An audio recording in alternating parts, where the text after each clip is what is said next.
अस्सलाम वालेकुम प्यारे बच्चों, कैसे हो आप? ठीक तो हो ना?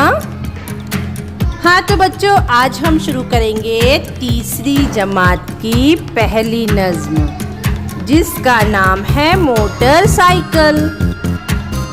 ये है सफ़ा नंबर 1 पर।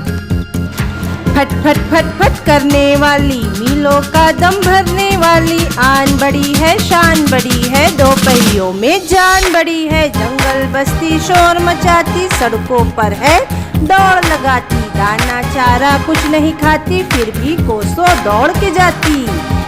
थक जाने का नाम नहीं है, बैठे रहना काम नहीं है, सर पर दौड़ के जाने वाली, झटपट काम बनाने वाली, फट फट फट फट करने वाली, मीलों का दम भरने वाली, फट फट फट फट करने वाली। जानो कौन है बच्चों? जी हाँ, मोटरसाइकिल।